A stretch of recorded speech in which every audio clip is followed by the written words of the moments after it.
स्वागत है आपका हमारे चैनल में। इस वीडियो में हम देखेंगे कि गेट में लास्ट 2 मंथ में कैसे स्टडी करनी चाहिए या क्या प्लान होना चाहिए आपका लास्ट 2 मंथ में। ये वीडियो हर टाइप के स्टूडेंट के लिए होगा जो गेट का एग्ज़ाम देने जा रहा है, तो वीडियो के आखिर तक बने रहें। मैं हर टाइप के स्टूडेंट के बारे में बात करूँगा, ठीक है। अभी अप्रोक्सीमेटली हमारे पास 2 मंथ बचा हुआ है। अब हमारे पास 2 टाइप के स्टूडेंट होंगे, कोचिंग गोइंग स्टूडेंट होंगे और सेल्फ स्टडी स्टूडेंट्स होंगे। कोचिंग गोइंग स्टूडेंट्स अपने video lecture live recorded format में किसी भी इंस्टीट्यूट के अटेंड कर रहे होंगे, और सेल्फ स्टडी स्टूडेंट या तो यूट्यूब से पढ़ रहे होंगे और टेलीग्राम से शॉर्ट नोट्स ले रहे होंगे या टॉपर्स के नोट्स ले रहे होंगे, ठीक है। टॉपर्स का नोट्स टेलीग्राम में बहुत ईजिली अवेलेबल होता है, तो सेल्फ स्टूडेंट के लिए, सेल्फ स्टडी स्टूडेंट के लिए हाईली रिकमेंडेबल है। आप किसी भी बहुत सारा चैनल है टेलीग्राम पे, आप जाइए, वहाँ पर बहुत सारे टॉपर के नोट्स होंगे, उसको डाउनलोड करके प्रिंट आउट करवा लीजिए। अब आते हैं कुछ टाइप्स ऑफ स्टूडेंट पर, मतलब किस किस तरह के स्टूडेंट हैं। कि किसी का 50% से कम सिलेबस कंप्लीट हुआ होगा, या किसी का 50% ही सिलेबस कंप्लीट हुआ होगा, और किसी का 50% से ज़्यादा सिलेबस कंप्लीट हुआ होगा, मतलब 70% से भी ज़्यादा किसी का कंप्लीट हुआ होगा, और किसी ने अभी स्टार्ट भी नहीं किया होगा। तो मैं हर टाइप के स्टूडेंट के बारे में बात करूंगा, ठीक है। हर टाइप के स्टूडेंट के लिए ज़रूरी है कि वो मैथ और एप्टी को बहुत अच्छे से करें। 70% प्लस जो सिलेबस कंप्लीट कर चुके हैं उन लोग, मैं ये मान के चल रहा हूँ कि वो लोग मैथ और एप्टीट्यूड कर चुके हैं, क्योंकि अगर मैथ और एप्टीट्यूड छोड़ दिया है तो ब्लंडर मिस्टेक किया है। और आपका सिलेबस 50% या उससे कम में है तो मैथ और एप्टीट्यूड को फर्स्ट प्रेफरेंस दीजिए, क्योंकि इससे कंफर्म 28 to 30 मार्क्स का आता है, और गेट में कोई ऐसा ब्रांच में कोई ऐसा सब्जेक्ट नहीं है जो इससे ज़्यादा हाई वेटेज का मार्क्स आपको देगा इतने कम टाइम में। इसके बाद अब क्या करना है हम लोग को कोई भी गेट का जो PYQ बुक है वो उठा लेना है। गेट का मार्केट से PYQ बुक उठा लेना है। जिसके पास है अच्छा बात है, जिसके पास नहीं है कोई भी अच्छे इंस्टीट्यूट का, 2-3 जो बड़े इंस्टीट्यूट है उसमें से कोई भी एक आप PYQ बुक उठा लीजिए। उसका करना क्या है आपको, उसमें से आप इम्पॉर्टेंट टॉपिक्स मार्क करेंगे और उस PYQ क्वेश्चन को प्रैक्टिस करेंगे। इंपॉर्टेंट टॉपिक्स मार्क करेंगे, उनको पढ़ेंगे, PYQ क्वेश्चन प्रैक्टिस करेंगे। इंपॉर्टेंट टॉपिक अगर आप नहीं सिलेक्ट कर पा रहे हैं तो ये देख लीजिए कि किस सब्जेक्ट में किस चैप्टर में ज़्यादा क्वेश्चन आया है, वही इंपॉर्टेंट है, वही बहुत ज़्यादा रिपीट होता है। गेट में क्वेश्चन डायरेक्टली कभी रिपीट नहीं होगा, सिर्फ कॉन्सेप्ट रिपीट होता है। कभी सर पूछ लिया एक ही कॉन्सेप्ट का, कभी पैर पूछ लिया, इस तरीके से चलता रहता है, ठीक है। तो आप इंपॉर्टेंट टॉपिक्स को मार्क कर लेंगे और उसके बाद उसी हिसाब से, वेटेज के हिसाब से अपना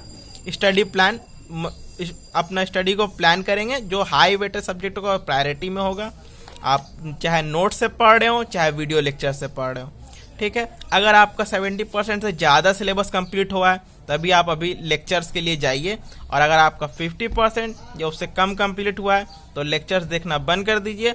आपको अब नोट्स का सहारा लेके सिलेबस कंप्लीट करना होगा। आपको अगर सिलेबस कंप्लीट करना चाहते हैं तो नोट्स का सहारा लेना होगा। ये सिलेबस कंप्लीट करना तो नहीं हुआ, लेकिन आप क्वेश्चन अटेम्प्ट कर पाएंगे एग्जाम में, ठीक है। तो PYQ बुक्स से आप उठाइएगा और इम्पॉर्टेंट टॉपिक्स को पढ़िएगा। कभी भी कोई सब्जेक्ट को उठा के उसका सिलेबस कंप्लीट करने मत बैठिएगा। सिर्फ उस सब्जेक्ट में उस जो चैप्टर इम्पॉर्टेंट है, जहाँ से ज़्यादा क्वेश्चन आता है, वही आपको पढ़ना है। और PYQ बुक से ईजिली आपको समझ में आ जाएगा कि किस सब्जेक्ट का किस चैप्टर से ज़्यादा क्वेश्चन आ रहा है, वही इंपॉर्टेंट है, वही पढ़िएगा। उसको पढ़ने के लिए आप या तो अपने कोचिंग का लेक्चर या वीडियो लेक्चर को रेफ़र कीजिएगा, या सेल्फ स्टडी स्टूडेंट है तो आप यूट्यूब में जाइएगा या टॉपर के नोट्स को रेफ़र कीजिएगा। टॉपर्स के अगर आप नोट्स रेफ़र करते हैं तो टाइम सेविंग होता है, ठीक है। नेक्स्ट इंपॉर्टेंट चीज़ पर आते हैं हम लोग, रिवीजन। अगर आपका 70-80% सिलेबस कंप्लीट है तो आप 70% टाइम जो है रिवीजन को दीजिएगा, क्योंकि आप 30% टाइम देने के बाद रिमेनिंग सिलेबस आराम से कंप्लीट कर सकते हैं।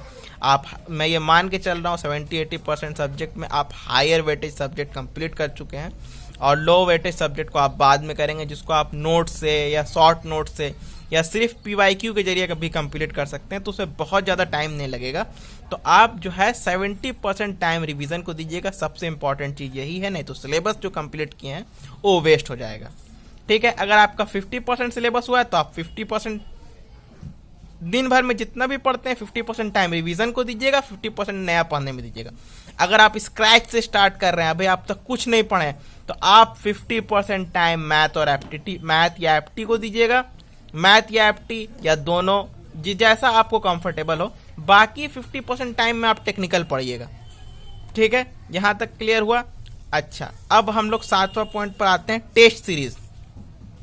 टेस्ट सीरीज बहुत ही वाइटल रोल प्ले करेगा। जो भी आप जिस भी सोर्स से, नोट्स से या लेक्चर से, जहां से भी पढ़ रहे हैं, उसके बाद आपका जो मिस्टेक्स है वो टेस्ट सीरीज पॉइंट आउट करके देगा। जो भी आप गलती कर रहे हैं, सही पढ़ रहे हैं, गलत पढ़ रहे हैं, आप क्या मिस्टेक, कैलकुलेशन मिस्टेक हुआ, फॉर्मूला मिस्टेक हुआ, कंसेप्ट में मिस्टेक हुआ, ये आपका टेस्ट सीरीज बता के देगा क्या आप मिस्टेक कर रहे हैं। तो आपका सिलेबस कंप्लीट करना वेस्ट हो जाएगा अगर आप टेस्ट सीरीज नहीं दे रहे हैं। अगर आप कैलकुलेशन मिस्टेक करते हैं तो आप वर्चुअल कैलकुलेटर से ज़्यादा प्रैक्टिस कीजिएगा, आप सिर्फ वर्चुअल कैलकुलेटर का ही इस्तेमाल कीजिएगा। अगर आप फार्मूला मिस्टेक करते हैं तो आप फार्मूला को याद कीजिएगा, रोज लिख के देखिएगा एक बार।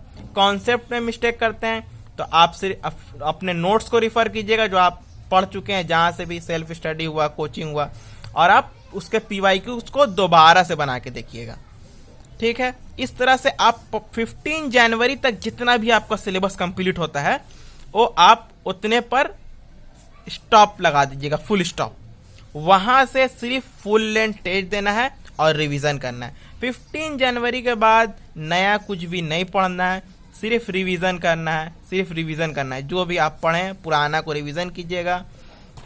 रोज आप फॉर्मूलाज को लिख करके देखिएगा और रिवीजन करते रहिएगा, जितना भी मार्क्स का सिलेबस कंप्लीट हुआ है।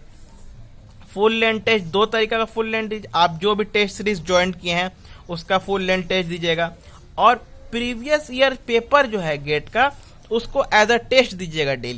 डेली जो है 3 घंटा दे करके कोई भी टाइम में प्रीवियस ईयर पेपर को एज अ टेस्ट दीजिएगा, वो बेस्ट सोर्स रहेगा। और अगर आप किसी इंस्टीट्यूट का को टेस्ट सीरीज ज्वाइन किए हैं तो आप टेस्ट सीरीज दीजिएगा इंस्टीट्यूट का, किसी भी इंस्टीट्यूट का। और अगर आप ज्वाइन भी कर चुके हैं तभी मैं ये रिकमेंड करूंगा कि आप कम से कम 5 इयर्स का पेपर को एज अ टेस्ट जरूर दीजिए। दो आप PYQ में वो क्वेश्चंस बना चुके हैं, लेकिन इससे काफ़ी आपका कॉन्फिडेंस बूस्ट होगा। आप दोबारा से कहाँ मिस्टेक कर रहे हैं, क्या चीज़ आप भूल जा रहे हैं, सब मालूम चलेगा।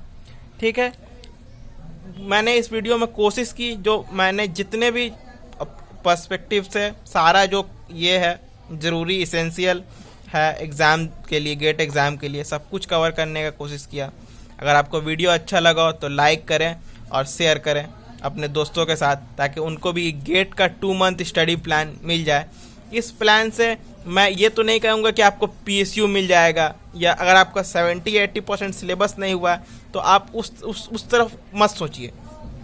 आप अपना नॉर्मल प्लान को स्टिक कीजिए, PYQs दीजिए। अभी भी काफ़ी टाइम है, आप बहुत अच्छा कर सकते हैं।